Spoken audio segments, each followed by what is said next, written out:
Tonight on Joy News Prime, government announces a raft of taxes in the 2021 budget it says are needed to shore up its revenue to undertake projects. It includes a sanitation and pollution levy. Tax rebate. Provision of a rebate of 30% of the income tax due to companies, hotels and restaurants, education, arts and entertainment, and travel and tours for the second, third, and fourth quarters of 2021. Road tolls to also go up and benchmarked to inflation. Government will review existing road tolls and align them with current market rates. The National Health Insurance Levy and VAT flat rate will also be going up to fund the procurement of vaccines and other projects. Now, there were, however, some reliefs to assist businesses reeling from the impact of COVID-19. Would bring you reactions to the measures announced in the budget from the relevant stakeholders, including the minority in Parliament. What is intriguing, VAT, 1995, 1998, that side did not believe in it. They said, Kumi Preko. And then they ever see me Preko. Some transport operators are also not impressed with the relief targeted at them in the budget. Well, like robbing Peter to pay for stand money again. Why ain't can't assist? I don't know petrol. Until to me, no money. Business accounting firm Deloitte warns of high inflation and increase in cost of living as government introduces new levies and taxes in the 2021 budget. The effect of that is that people are going to put that on the price of outputs. So whatever they are going to sell, the price are going to increase by that. Supporters of two factions angling from Volta region chief imam clash at Old Central Mosque. The police people can testify that they saw them with the knife in the dosi. Only that two houses. Now we were here before they went to the house and came back. Someone went there and put the pepper spray and spray people in the mosque. My name is Aisha Ibrahim. Joy News Prime comes to you live from our Fanofa studios in Kokomlemle on your digital terrestrial TV because we're free to air on DSTV channel 421 and Go TV channel 144. This is the home of independence, fearless, credible, and impactful journalism. Do stay tuned in.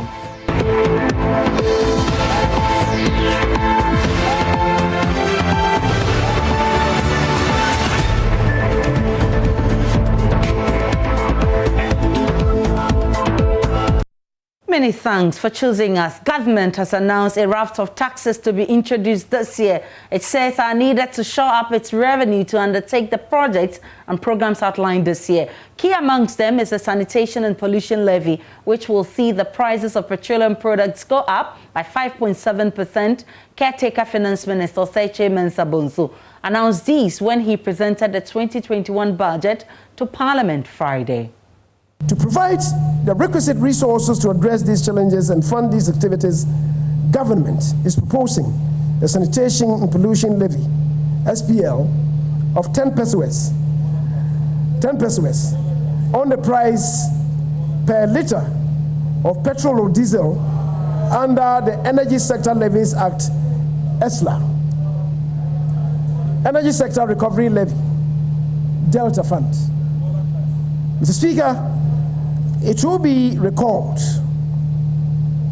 yes, Bola tax, to clean up our environment so that you are not afflicted by diseases. Road tolls, the minister announced, will also be benchmarked to inflation so that the tolls would automatically go up to cater for inflation.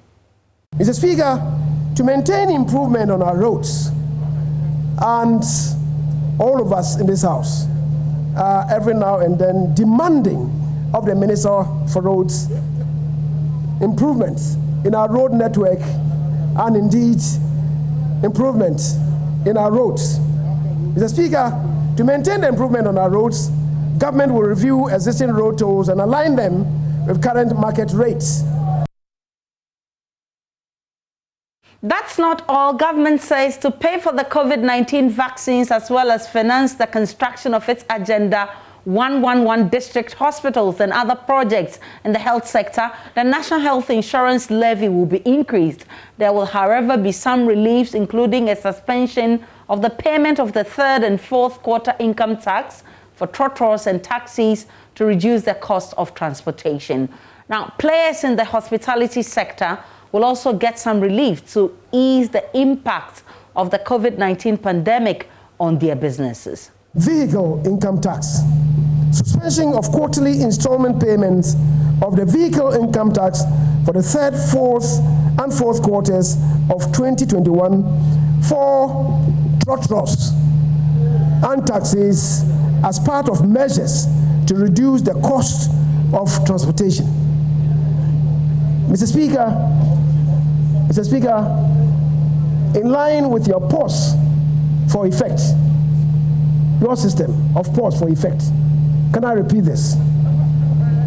Suspension of quarterly installment payments of vehicle income tax for the third and fourth quarters of 2021 for trotros and taxis as part of measures to reduce the cost of transportation. The government is therefore rolling out these additional reliefs for different sections of the population, especially those hardest hit by the pandemic. 1, tax rebate.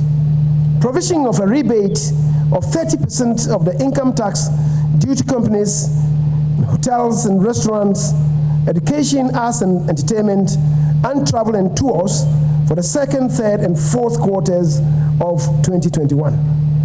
Tax stamps.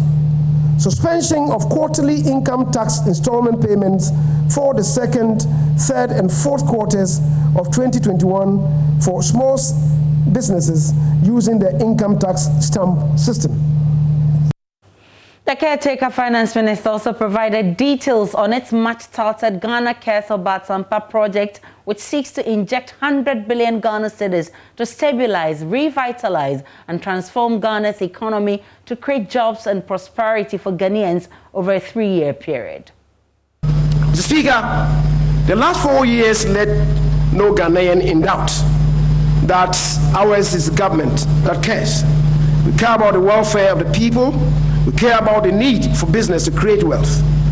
The next 4 years will see a more clinical structural focus on President Akufo-Addo's transformation agenda as we build with deliberate rapidity on the gains so far made.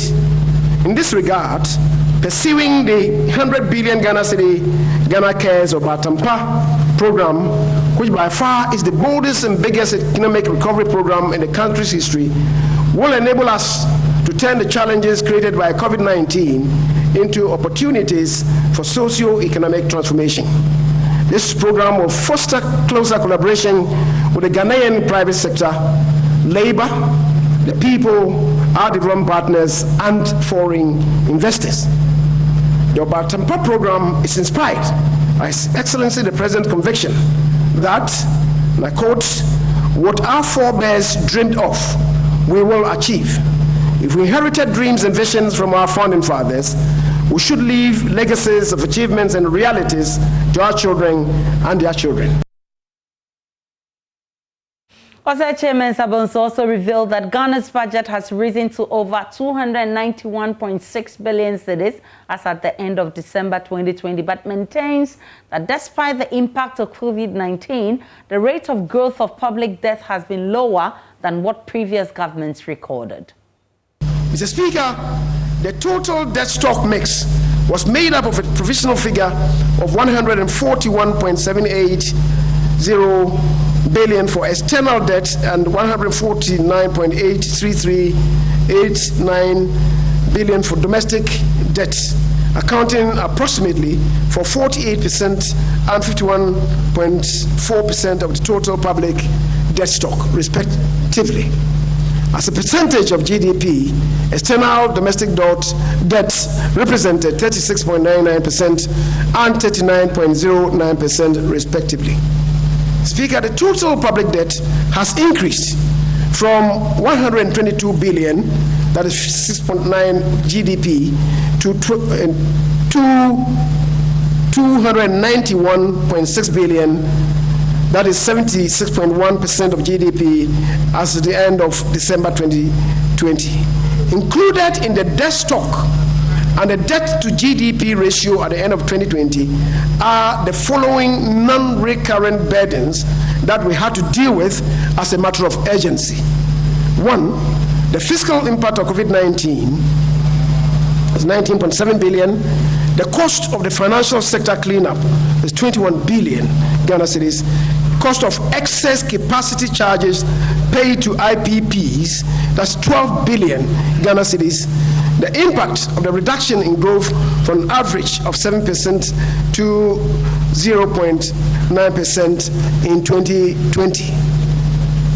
Speaker, if these expenditures are excluded and the drop in GDP growth in 2020 primarily attributable to COVID-19 pandemic is taken into account, the total stock of debt for 2020 would have been approximately 239.9 billion, implying a debt to GDP ratio of 58.7%.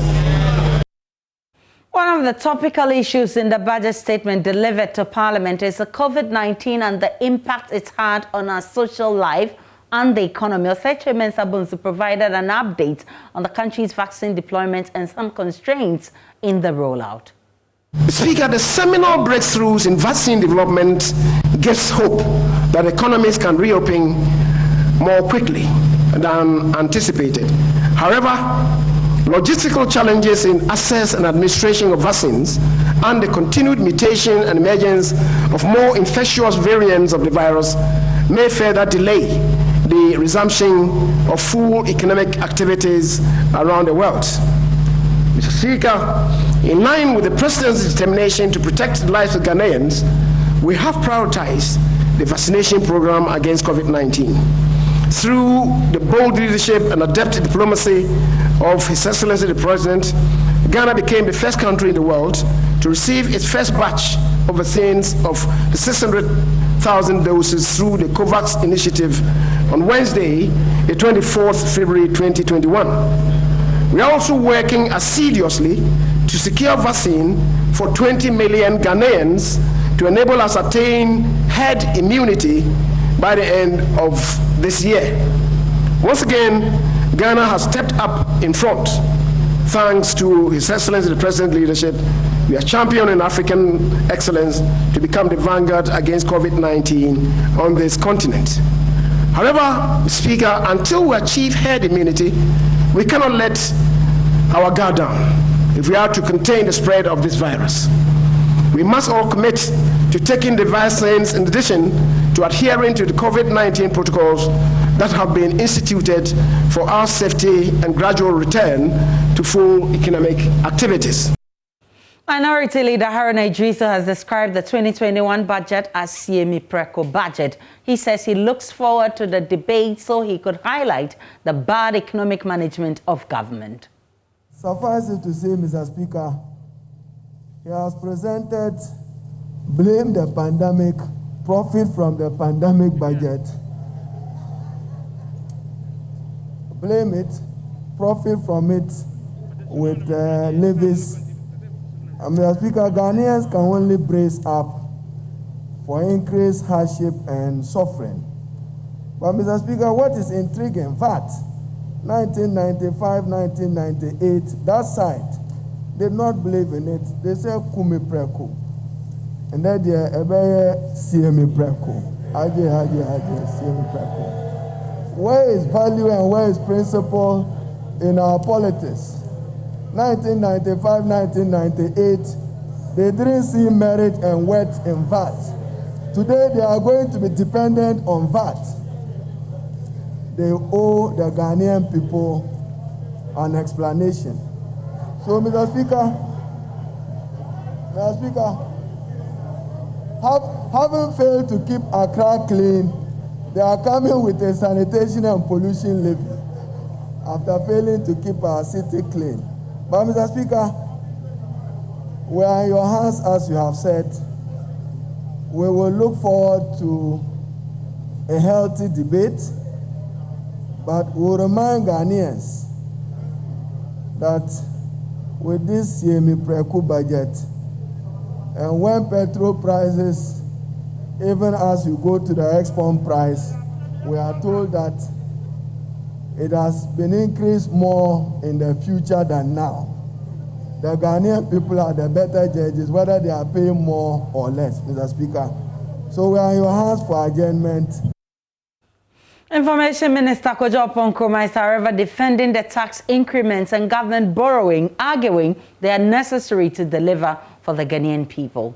When you are raising revenues, the measures that you would introduce would it necessarily mean that the consumer will end up paying a bit more than before. So that goes without saying.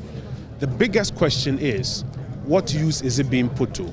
And does that use deliver better value for the Ghanaian? Or would we prefer a scenario where we do not raise that resource and therefore we are not able to deliver that? So I think that when it comes to revenue measures, two things. Is it overburdening the population? Second, is it delivering for the Ghanaian people?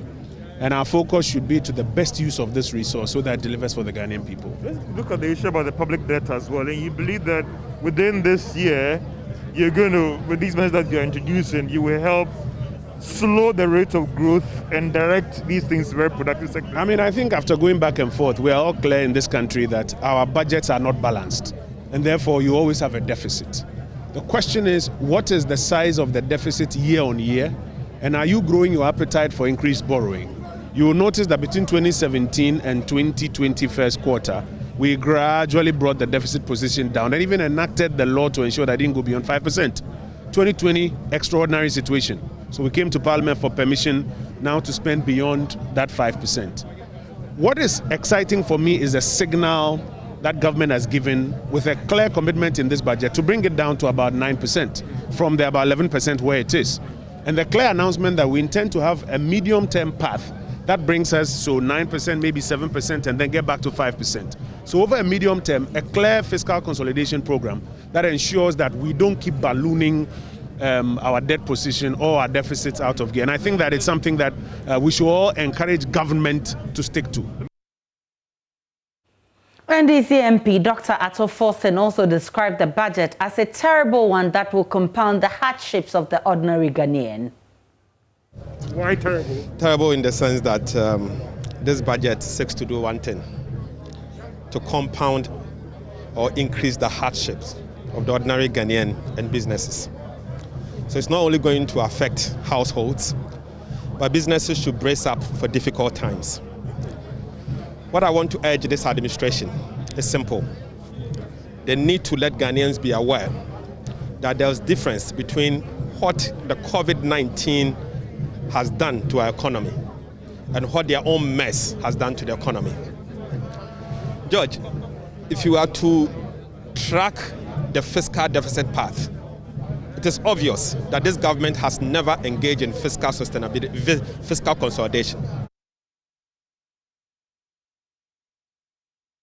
But NPP MP for Abuakwa South and former Minister for Works and Housing Samuel Atachin says the minority has a mindset of detractors. Well, I think it is a mindset of detractors, people who do not wish you well. Because if you care to know, President Akufo-Addo inherited a debt portfolio of 33 billion when you put together the monies that were required to shore up the banks. That's what he inherited. And then he climbed out of this mess and did free senior high school until we were hit with a typhoon, if you like, the COVID-19. There is no economy in the world that has resisted the devastating effect of COVID-19. In a sharp rebuttal, MP for Bold South, Clement Apak, asked government not to blame its incompetence on the NDC minority, describing the budget as the most insensitive in the history of the Fourth Republic. Exactly so. I'm disappointed that you didn't pose that question to him.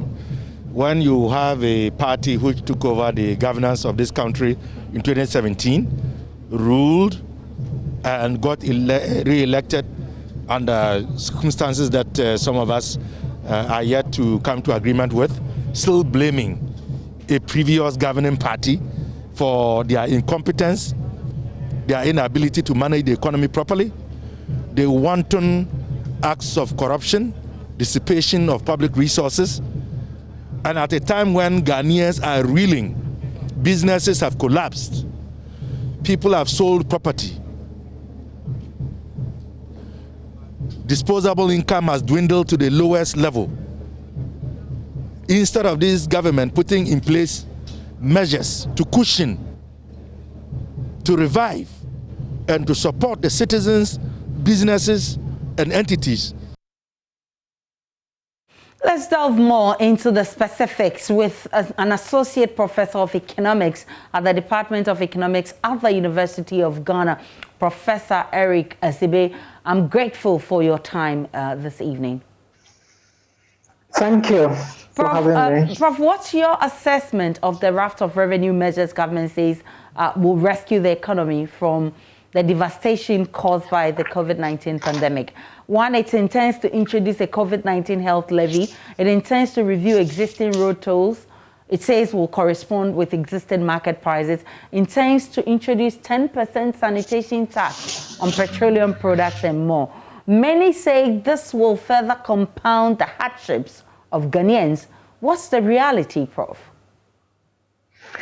Well, I would say that it's a necessary evil that these tax has to be introduced because, Aisha, if you look at government budgets, this particular budget and the budgets that have come before are often very heavy on social spending. We live in a country where there are a lot of social or broad-based social expenditures. We have the free senior high school. We have huge, about 5 flagship social protection programs, the LEAP program, the school feeding program, the LIPW, the NHIS. I mean, all of these are social programs that benefit almost every household in this country. And so for a budget that is very heavy on social spending, and you know these social expenditures have to be financed, they have to be paid for. And therefore, definitely somebody has to pay for this. In countries where they are very heavy on social spending, you realize that they collect a lot more taxes. The tax to GDP often ranges between 30 to 40%. But here we are in this country, our tax to GDP is just about 13%. So there's often huge financing gap in terms of government ability to sustain some of these flagship programs.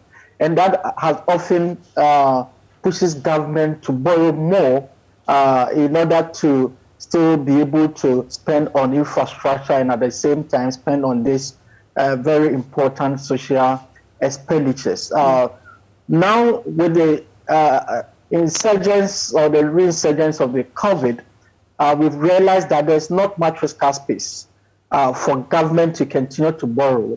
We now have gotten to a threshold that really it will not inure to our good to continue to pile up debts.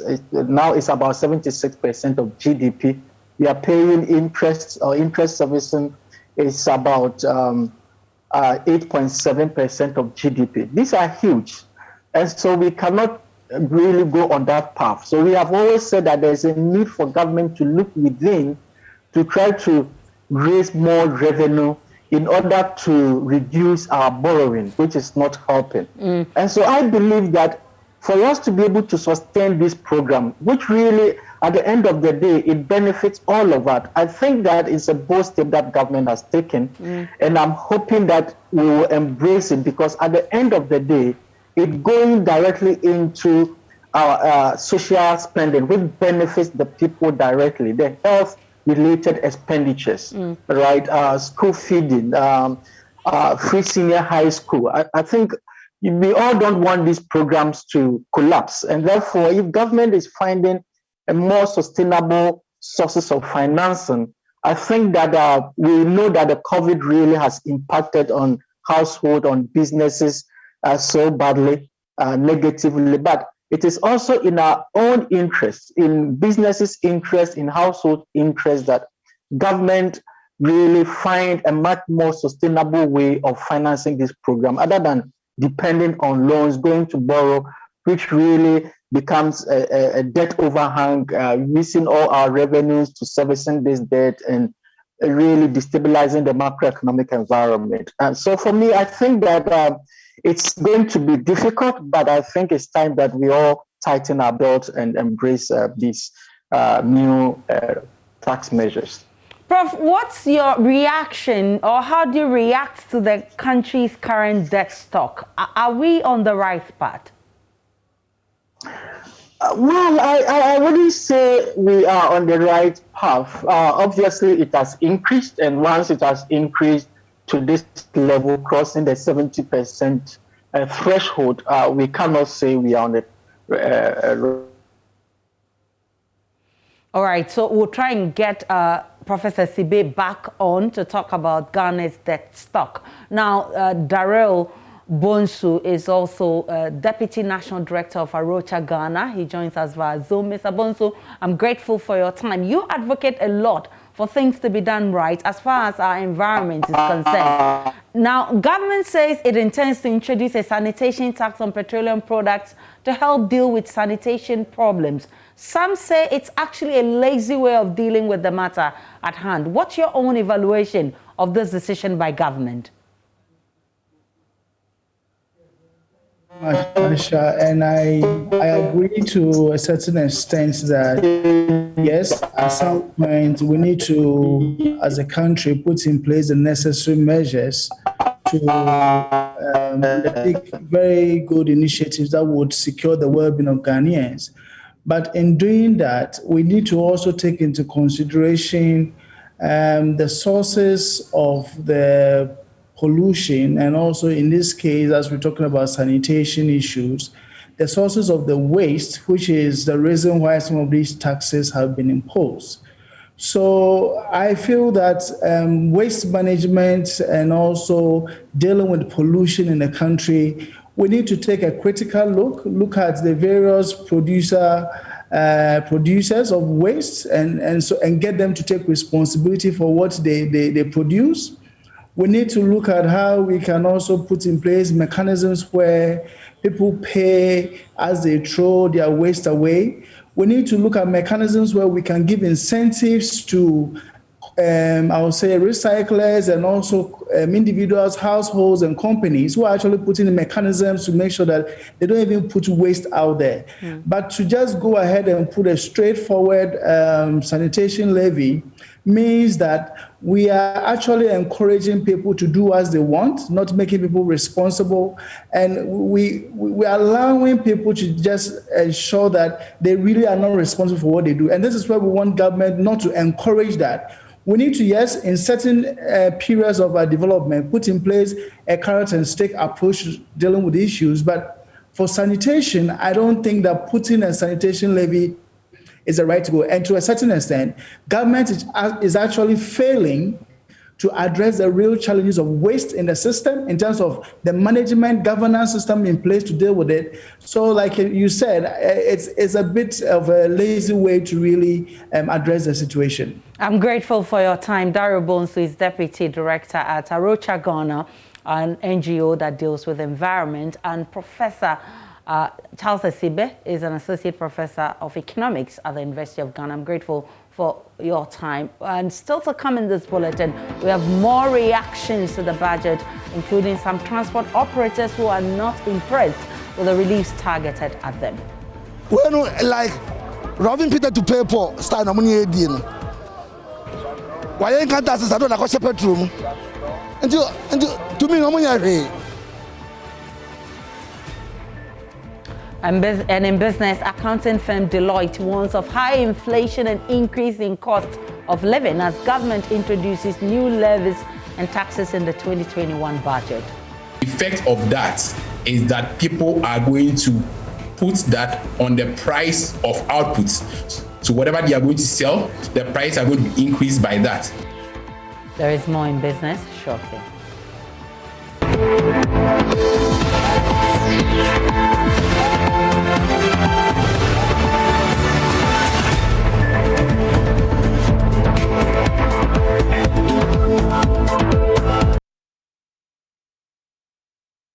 Now to the rest of our stories. Robbing Peter to pay Paul. That's how some drivers are describing the reliefs government is offering them in the budget, while government is waiving vehicle income taxes for transport operators for the third and fourth quarter.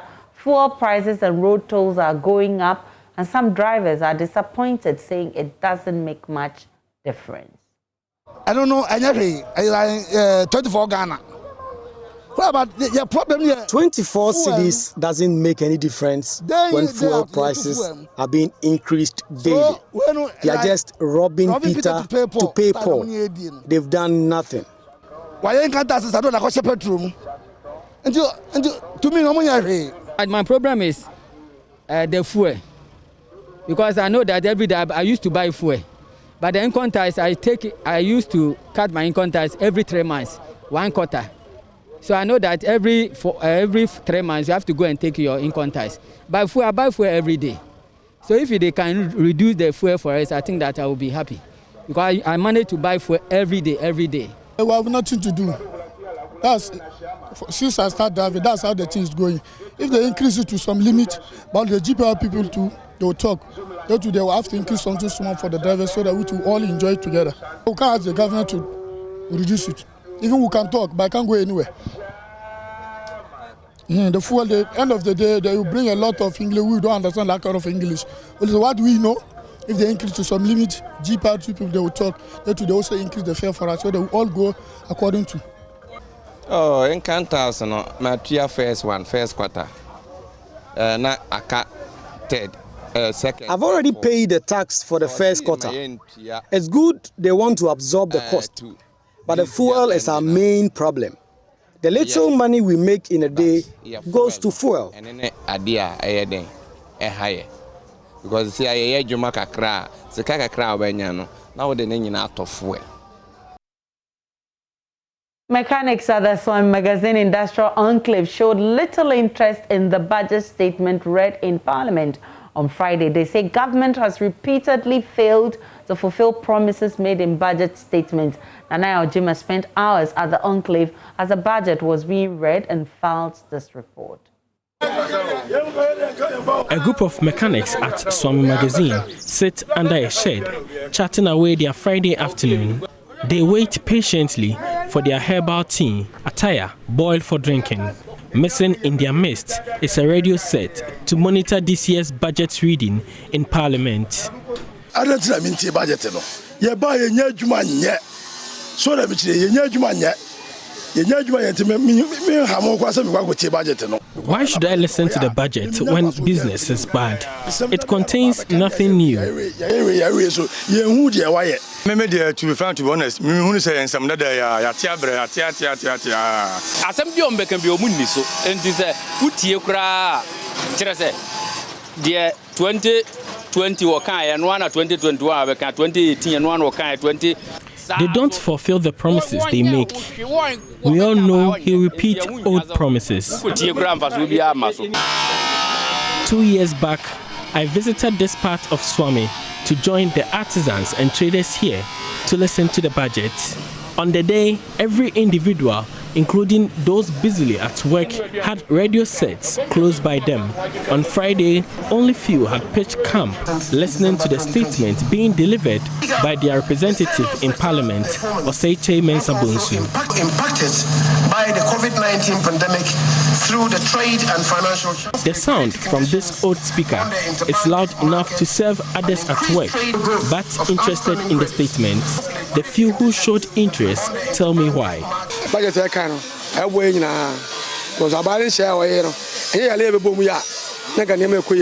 The budget is important for us all, but for COVID, last year's budget would have helped.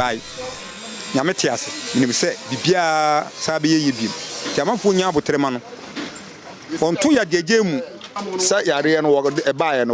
all know things are bad due to COVID-19, But we want to see how this budget will address issues. The artisans and traders at Swam Magazine observed the 2021 budget statement is repetitive.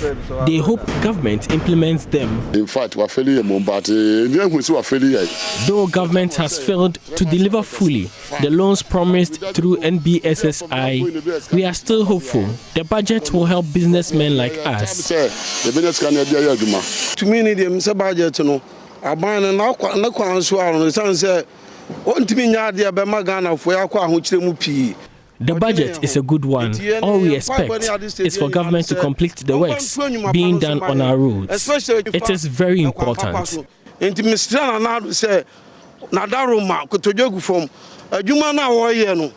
A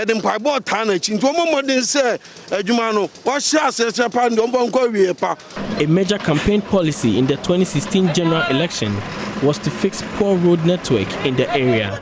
The artisans, however, say they are yet to feel the impact from the budget statements.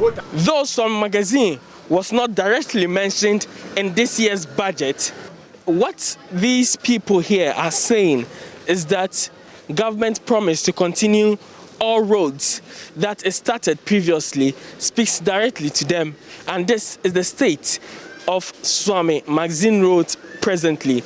Though some works have started in other parts of the enclave, major parts of this area is yet to see any of the roads promised by government. From Swami Magazine, for Joy News, Nana Ojima reporting. Away from the 2021 budget, supporters of two factions interested in becoming the Volta region chief imam clashed on Friday at the whole central mosque. Supporters of Alhaji Muniru stormed the mosque to disrupt prayers being led by Alhaji Alfa Anas Hamidu. This led to turmoil between the two factions. It took the timely intervention of the police to restore calm. There's more in the following report. The whole Municipal Security Council directed that the central mosque be closed due to the misunderstanding over who leads prayers at the worship center. This follows a protracted dispute over who occupies the Volta Regional Chief Imam position after the demise of Alhaji Umoru Danjima Hamza. Alhaji Muniru, whose uncle was the deceased, was installed as the Chief Imam, while Alhaji Alpha, the deputy to the former Chief Imam, was also subsequently installed. This resulted in a power struggle over who leads prayers at the central mosque, leading to its closure. Volta Regional Peace Council later commenced mediation between the two feuding factions. However, to the dismay of Alhaji Muniru's supporters, the mosque was opened earlier Friday for Alhaji Alpha to lead prayers. They thronged the mosque and disrupted prayers, threatening to kill the opponent. The timely arrival of the police saved the situation and prevented the loss of lives and property. See, the police people can testify that they saw them with the knife in the dosi. Only that two houses. Now we were here before they went to the house and came back. Someone went to and put the pepper spray and sprayed people in the mosque. Only that two houses. That's what is happening now. And you know, he's a leader, he's a responsible person. He just left the house. Yeah, it's not. They try to beat him. They will protect him. So the brick knife. Only that two houses. Hamza and Ali's house. Okay, so how many people are affected now? One person affected now. We try to control the temper. The regional minister on this same issue, this imamship issue, and then he had a meeting with them at VRCC. He promised and he vowed that any verdict that will come from the office of the national chief imam, he's ready to implement it. But after the verdict came, the national chief imam gave his verdict, and we were expecting him to implement it. But till now, nothing. He's just sitting down and rather fueling the violence in a different way. According to the whole municipal police commander, Alexander Adade Yeboah, his command only carried out an order by the Municipal Security Council to open the mosque for the general public. However, Sadiki Adamu Hamani fears this action may disrupt the mediation process. He urged authorities in the region to use their influence to ensure peace prevails in the Zongo community. I had a meeting with MUSEC, and it was agreement between the both parties that the mosque should be under lock till the imamship issue is settled. But today the mosque was open without the knowledge of the other party, which is Imam Muniru Ali. His party was not aware of the opening of the mosque. So quickly a call came in, and then we went to, I called the Serkin Zongo, and then we went to the regional police commander. The mosque has been closed again until further notice to prevent any further clashes among members of the whole Zongo community. Police at Obuasi in the Ashanti region on Wednesday gunned down 2 suspected armed robbers on the outskirts of Akomfu Krum near Mauman in Obuasi. The divisional police patrol team proceeded to the Obuasi Mile 9 road after a tip-off about a planned robbery. Police accounts say upon reaching the outskirts of the community near Mauman, 3 young men armed with guns emerged from the bush and started firing at the police vehicle. The police returned fire in self-defense. 2 of the suspected robbers died, while a third managed to escape. Ashanti Police PRO Gordon Ahianyo says a subsequent police search led to the discovery of 1 AK-47 assault rifle magazine loaded with 30 rounds and 20 live cartridges concealed in a polythene bag. The Obuasi Divisional Police Patrol Team on Wednesday, 10th March 2021, at about 5:10 p.m. had a tip-off that some armed robbers have been spotted along the Obuasi Mile 9 road on suspicion of carrying out a robbery attack. The police team proceeded to the area, and on reaching the outskirts of Akomfu Krum near Mile 9, 3 young men armed with guns emerged from the bush and started firing towards the police vehicle. The police in self-defense returned fire, and in the process, 2 of the armed robbers lost their lives through gunshots. The third person, however, managed to escape. On the spot search at the scene revealed 1 AK-47 assault rifle with serial number KO237016 and 5 empty shells. 1 locally manufactured single barrel gun and 1 spent BB cartridge were also found at the scene. Subsequently, the police search led to the retrieval of 1 AK-47 assault rifle magazine loaded with 30 rounds and 20 live BB cartridges concealed in a polythene bag. 4 mobile phones were also found on the deceased robbers. As we speak, the bodies of the deceased have been deposited at the Obuasi Municipal Hospital pending identification and autopsy, whilst efforts is also underway to apprehend the dead suspect. Thank you.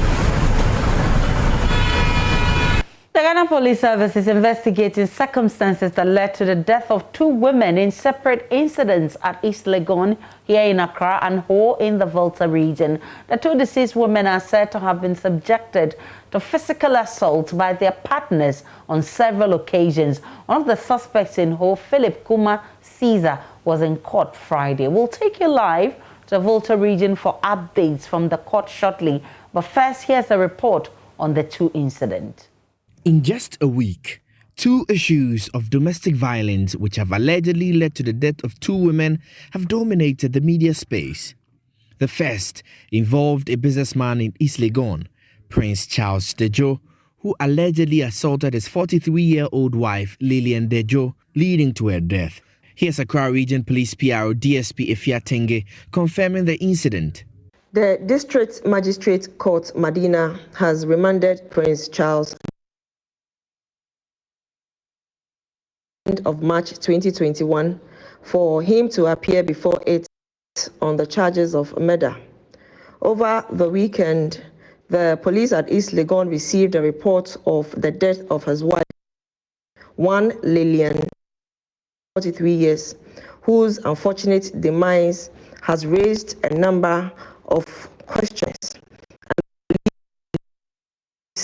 The suspect, that is the husband of the deceased, can help police unravel the mystery surrounding the death of his wife. The brother of the deceased lady, Hans Peter Blasu, said his sister was a victim of domestic abuse. Before the recent assault, there is a known occurrence dating several years back, which was resolved. However, since this tragic incident revealed, she has over the years complained to them. My father called to break the news in a very short order. Yes, she did, and the content of the video is all over the internet. The complaint was that an argument led to her husband assaulting her, which the husband did not deny when confronted. Husband to the deceased has since been remanded into police custody with a murder charge, awaiting his arraignment on March 22. The second incident, which happened at Ho in the Volta region, involved a 31-year-old lady, Yesuto Elizabeth Aplaku, who lost her life after she was rushed to the Ho Teaching Hospital by some friends with reports of severe chest pains. She had told her friends that the pains were as a result of an alleged physical assault by her boyfriend, Kuma Philip Caesar. The police immediately launched investigations into the case. Prince Dugbache speaks for the Volta Regional Police Command. So the Regional Police Command had information from the Ho Teaching Hospital on Monday, very early in the morning, about the death of a student of EP University who apparently was sent to the hospital on Sunday about 4 p.m. and who passed on in the early hours of Monday. That is a subject of inquiry. And so the command has initiated investigation into that incident. Currently, bits and pieces of information that we have picked from the student's domain and some other individuals suggest that this student had suffered assault from his boyfriend. Medical reports cited by Joy News show that Yesuto reported to the hospital with headache, knees and waist pains, including injuries on the left shoulder, as well as swelling on the upper right eye. The boyfriend of Yesuto, who is now the main suspect, has also been charged with murder. He was put before a Ho Magistrate Court on Friday, March 12, but was remanded into custody to appear on March 25. Let's now speak to correspondent Ivy Setoji, who was in the Ho Magistrate Court for us. Ivy, what is the latest on the case?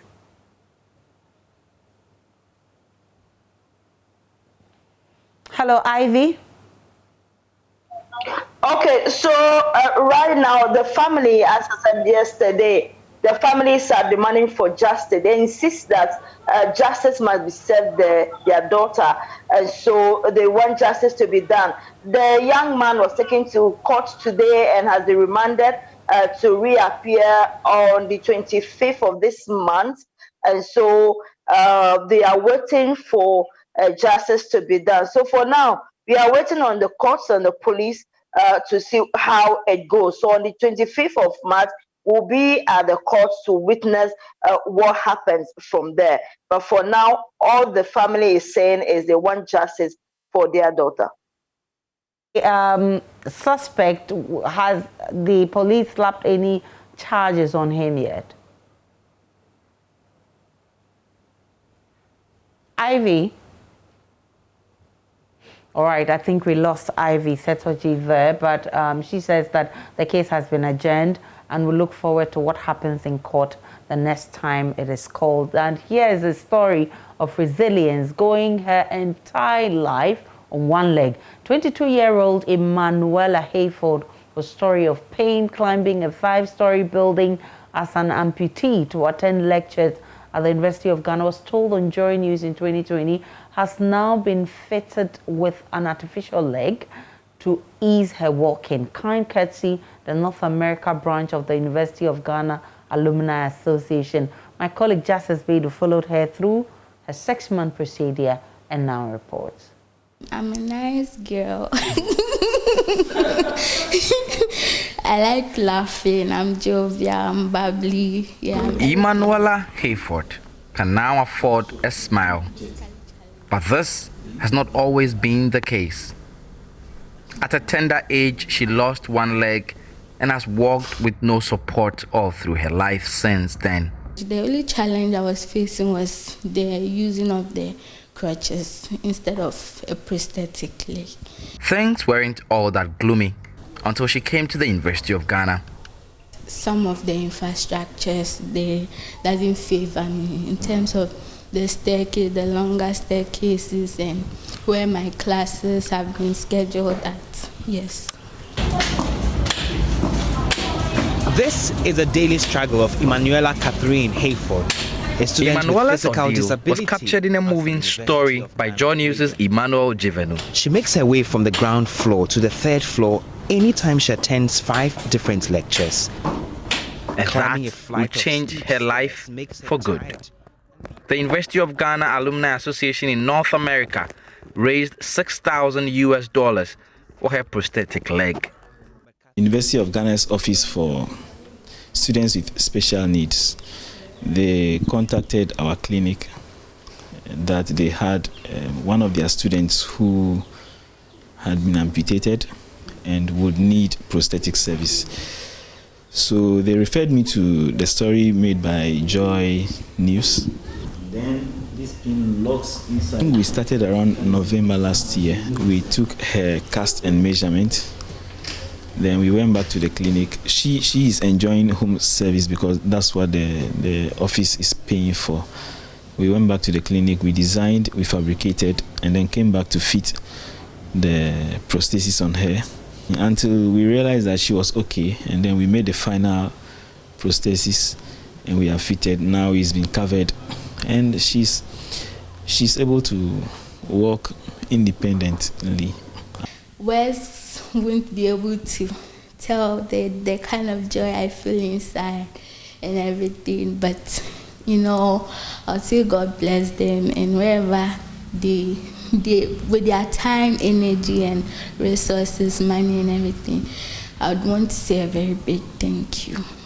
She is hoping to get back to school, no longer struggling to do something as basic as moving around. Thanks in part to good journalism and thanks to Joy News. Justice Baidu, Joy News, Accra. Ghana is one of the leading producers of African prints. The fabrics are mostly designed to portray various cultures and traditions.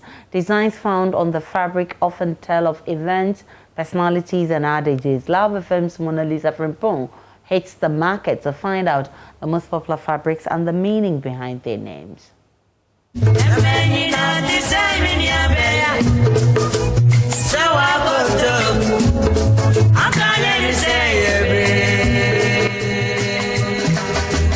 It's Ghana Month and we are here at the Fabric Hub at the Kumasi Central Market to learn more about the history and the names behind certain fabrics. I mean, it's not every fabric that we wear to any event. You have to find the appropriate fabric to wear to an event. Join me, let's interview these fabric dealers and let them educate us on the appropriate fabric to wear to events and the history behind their names as well.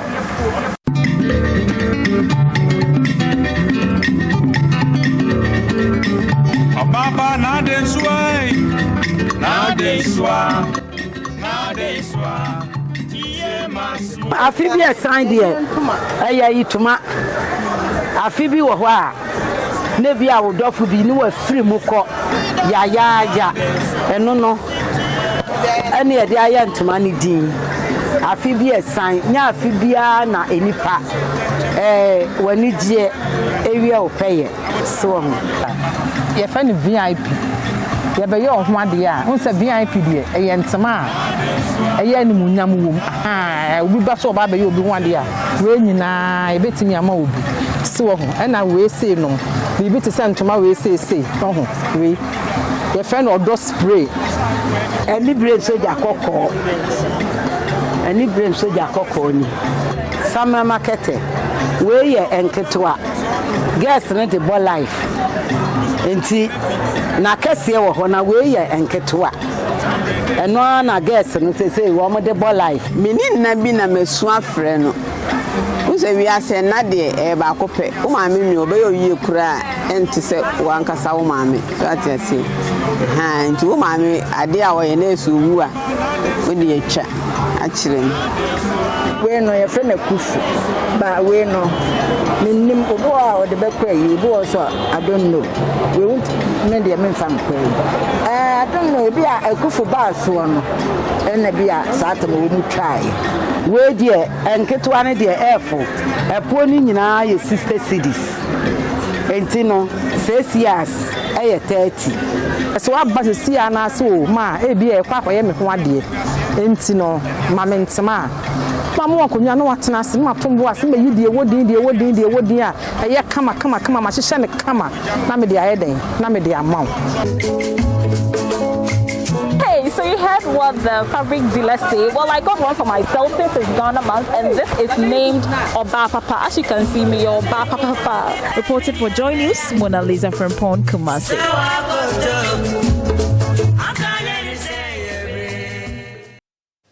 If you haven't grabbed one for yourself, please do, because it's Ghana man. Now, the elders of Avetakpo, a satellite community in Ho district of the Volta region, are worried about the future of the younger generation. They fear their children will not fit into the future, as most of them lack access to education due to unavailability of a school in that area.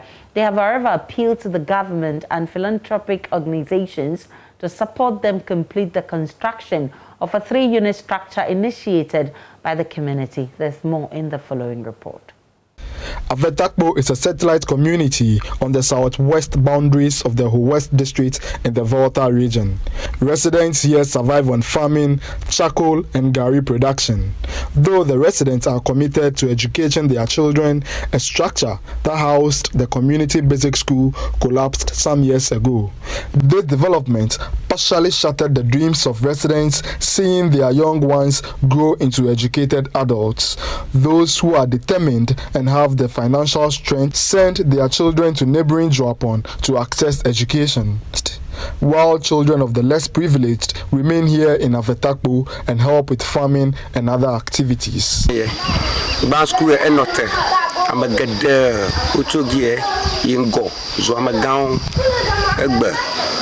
A lot of people attended this school and are now occupying high positions in big organizations.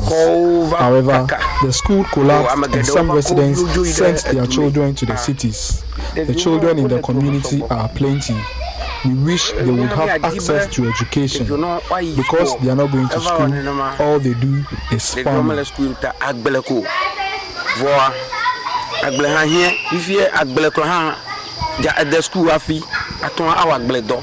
This development has left kinsmen in the community worried. Mama Akuseme is the queen of Avetakpo. Due to lack of school in the community, the people are migrating. They are sending their kids out of the community. A time is coming that we will not even have people in the community anymore. The community therefore resolved to undertake a self-help project. It commenced the construction of a 3-unit classroom block to salvage the situation. The project has, however, stalled due to unavailability of funds. Because when our school building collapsed for some years back, we appealed to the authorities through our MP, but no help was coming. So the community, we decided to put our resources together to do something for our children. And this is, you can see the building. This is where we stay. This is where it has gotten to, with the help of other volunteers. So this is where it has gotten to. The community members are hoping the government and philanthropic organizations would support them to complete the construction of the 3-unit classroom block. This, they believe, would complement efforts in shaping the future of the younger generation in Avetakpo and over 10 satellite communities in the enclave. Fred Kwame Asari, Joy News, Avetakpo. Executive Director for the National Board of Small Scale Industries, Kosi Yankee Aye, has been in the news. We'll take a break and we'll bring you more in business.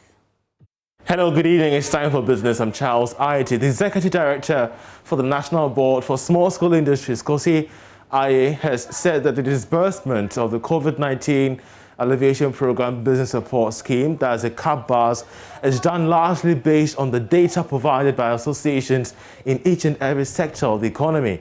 According to her, to disburse money is one of the hardest things to do. However, it is important that all 9,000 applicants get a share of the national cake, no matter how small.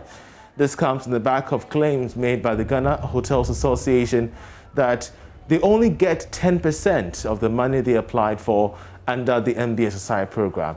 Listen to her. From last year when COVID hit, one of the things that we intended to do was to set up a fund that will support businesses. One of the things we intended to do was actually formalize an informal economy through that process and benefit through the process to do that. The other was to save jobs and save businesses at that time as well, and see how best we can ensure that the negative impacts on businesses were reduced. And I can say a year on from there, we've been able to disburse excess millions of cedis to various micro, small and medium enterprises around the country. For the first time in the nation's history, 800,000 businesses and people went looking for tin through GRA, which is something they had never ever really done. Willingly, and so those were some of the benefits of and the impact that we saw. And the beauty of that was we also saw about hundreds of thousands of them going to Registrar General to register their businesses just to be part of the program and ensure that they were counted at a time such as this. There are a couple of associations that we have spoken with that said that it was actually a flash in the pan. It really didn't make a lot of impact to them, because if they were asking for $1 million and they got 10,000 cedis, if they were asking for 30,000 and they got 3,000 cedis, case in point is actually the president of the Association of Hotels, who asked for 30,000, which could have been the exact amount that would save his business for a month, but ended up getting 3,000. How do you really, or how did you do the needs assessment of each organization, and how do you react to assertions like this?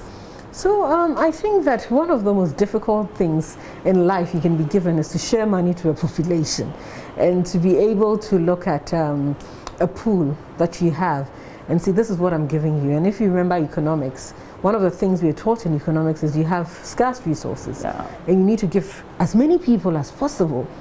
So the beauty of this was we had 900,000, close to 900,000 people apply, and you have 750 million, and you're saying, okay, how do we do this in a way that, yes, it might not fulfill all our needs or our wish list, but at the end of the day, it would be able to provide some form of relief to people.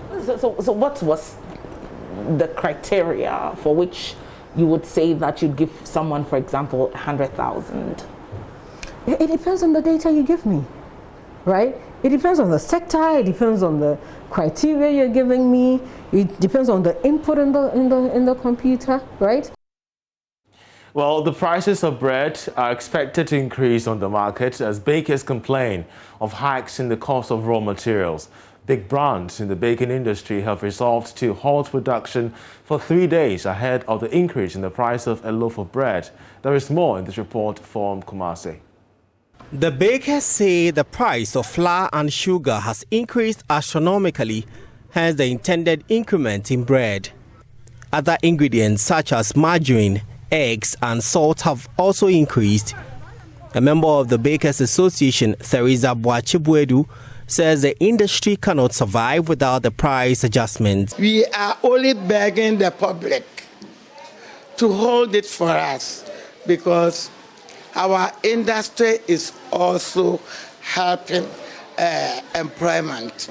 We are asking the public to help us so that our industry can also stay. CEO of Uncle Ben's Bakery, Willis Wehere, says current production is such that the least of a challenge in production keeps one out of business.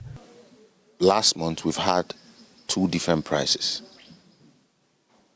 2 months before that we've had 2 different prices.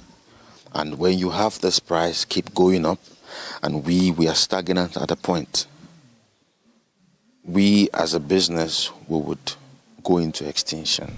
They are laying down their tools for 3 days ahead of the new price of bread on Monday. Today, tomorrow, and next tomorrow, up until Monday, nobody's supposed to work, so that we can use this to sensitize the end users that something is actually bothering us, and we want to give you guys a 3 days notice. Industry players such as BB, YP, Mama Esther and Formula One have all joined in the crusade. William Okine, a wholesaler and retailer of flour and sugar, confirmed recent increases in both products. Within 2-3 months, they increased the price for almost 5 cedis to 10 cedis. In this industry, when they increase the flour price, all the basic things that entails in producing bread increases. Some bread retailers want the government to reduce taxation on the raw materials to keep them in business. Others call on the producers of bread to improve the quality of product as they push for the increment. Due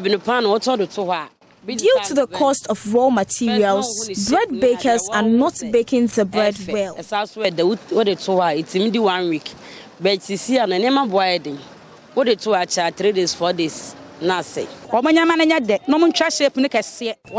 should make sure the bread is delicious so that our customers will not complain when we sell the bread to them at 6 cedis. The government should reduce the cost of raw materials.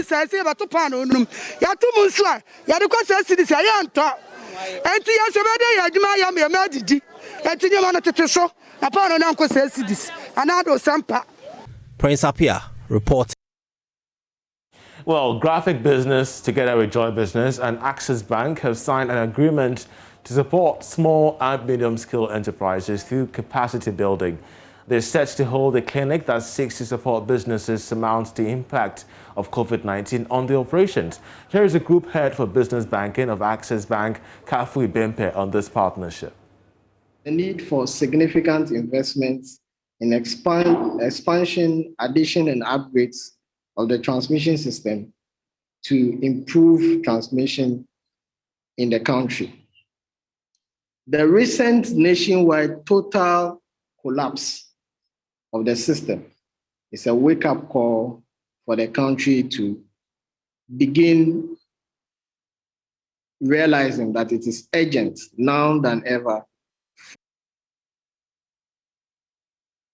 That'll be it for business. My name is Charles Ayete. Coming up next is sports. Do stay.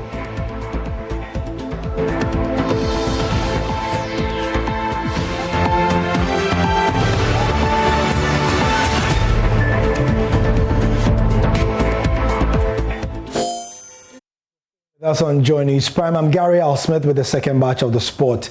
The Black Stars will play against South Africa in Sao Tome in the 2021 AFCON qualifiers later this month. And coach Siki Akono has assembled a locally based team to prepare for the doubleheader. But the GFA are saying that there will be foreign-based players available. Mustafa Nabila Abdullahi has more in this report. CK Akono is expected to announce a squad that will face South Africa and Sao Tome and Principe in the last hurdle of the 2022 African Cup of Nations to be staged in Cameroon. There are concerns that most of the members of the playing body domiciled in Europe might not make it. Communications Director of the Ghana Football Association, Harry Asantichum, tells Joy Sports he's uncertain when the head coach will name his squad. I'm not too sure when, but he still needs to name his squad for the 2 games. Why I'm saying it's tough because now it's becoming increasingly difficult to get our foreign-based players. Some of them will not make it to the game at all, especially the first game against South Africa, because South Africa is now a COVID risk zone and clubs. Now the FIFA law has given the laxity to the clubs to decide. So no club is bound or compelled to release a player, and that's a challenge. But it's the reason he put the local component together. He's been training for the past 3 weeks. I think it's going well.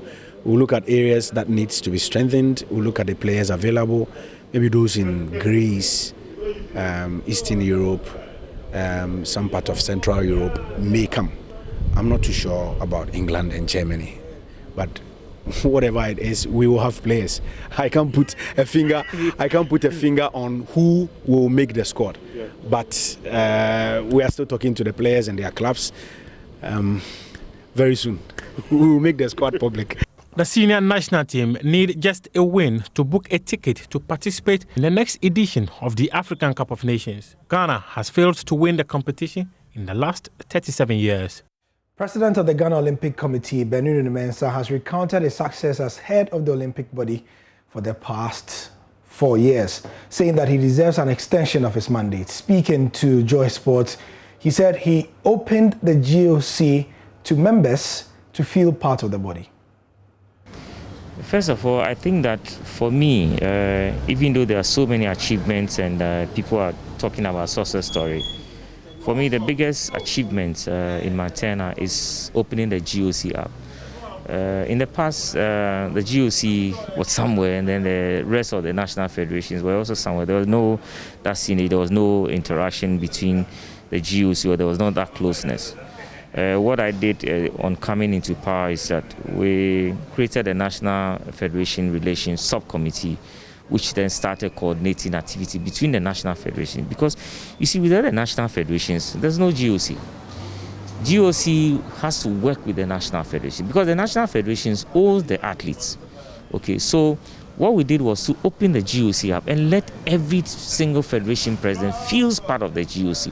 He or she may not be on the board of the GOC, but by having that relationship, by opening opportunities for them, by including them in all the things that we do, it made them feel they were part of the GOC. For instance, we started paying, federation affiliation fee for some of the national federations, or for most of the national federations. We also made sure that whatever little money the GOC had, it is sent to the national federations because it is the athletes who need the money. GOC, when we have money, huge money sits in our account, and then our national federations or our national teams can't find money to go for competition. Then what is the use? Because we need athletes to qualify. Then the GOC can be represented. So we did that, and immediately it brought to closeness. If you have noticed, every game that we go to, every championship that we go to, it's a different national federation president who leads Team Ghana. Unlike in the past, when it was just two people who would always lead Team Ghana. So it made them feel belonging. It doesn't even stop there. If you look at the media representation, you're a media person. Until I came into office, it was just one media person who would always represent the media at any games that the GOC goes as a media attaché. But look at what we've done. From Joy FM, we can talk about Benedict Owusu, we can talk about Baba Tando. We open the opportunities for as many media people as there are tournaments. And these people, when they go, they are building capacity so that when we organize games like this here, at least we have people who have seen the way international games are organized. So even at the media front, we open the GSC up for everybody to be part of.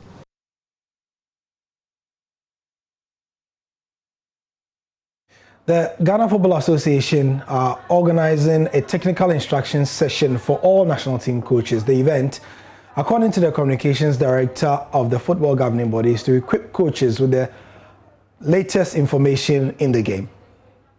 Football governing body decided to engage the services of UEFA and FIFA technical instructor Eric Rotemola to take the national team coaches through the various models and upgradement of coaching across the globe. Communications Director of the Ghana Football Association, Henry Asantechum, says they decided to engage his services to ensure the national team coaches are abreast of the current modes of coaching.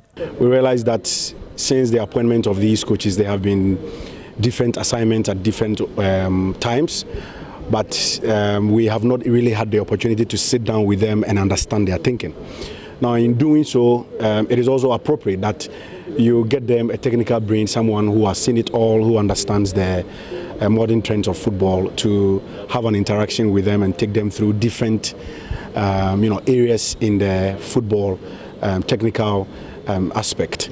So it's just an exercise where we want him to take the national team coaches through the modern trends of football, new technical lessons, have a discussion, understand where Europe or UEFA is going, since he has foreknowledge of the issues that pertains in Europe. Explaining what the GFA seek to achieve with the organization of this technical instruction, Henry Asantechum says it is important to upgrade the knowledge of the national team coaches. Well, if you can't take the coaches to Europe for them to have attachment around this time because the season is on and because COVID is also around, and you can bring someone to Ghana for the same purpose, why not? Because it's always been the dream of the Executive Council to give these coaches the necessary or the needed exposure. So one of the things to do is to send them out for them to have attachments with clubs, national teams, federations, and so forth and so on. But having analyzed the situation with COVID, with travel restrictions, with difficulties in movement and all that, we thought it wise to rather fly down someone to come for the same exercise. What we want to do is to expose these coaches as much as possible, give them the opportunity to assess themselves as much as possible, come up with ideas, recommendations, suggestions that can make them better. The GFA in December 2019 engaged the services of 8 coaches and their assistants in December 2019 to oversee the building of the 8 national teams in the country. So a quick word on the new CAF president and what we should expect to know. We issued this out earlier today. He is the first Anglophone CAF president in CAF's 64-year history. Yes, CAF is the same age as Ghana. He's the second CAF president from the Kusafa region, that's the southern part of the continent, after Ahmad. And he's also Africa's 9th richest man. He's worth $2.9 billion. And his previous football experience, he's been president of the South African club Mamelodi Sundowns since 2004. And he says his will be about putting African football in a more positive light. That's it for the sport. Thank you for your time. Gary Alson.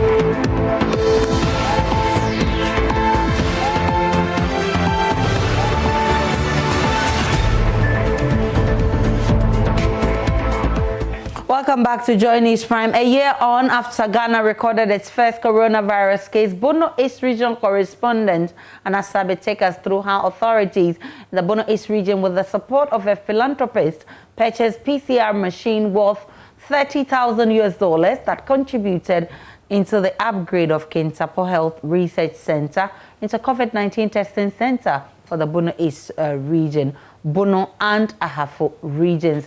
There's more in the following report. After Ghana recorded its first COVID case, the Bono East region became the 15th region to have recorded a case after a driver in the Pro East district tested positive. This was the then regional minister, Mr. Kofi Amwakwahene. Total samples taken, 1,239.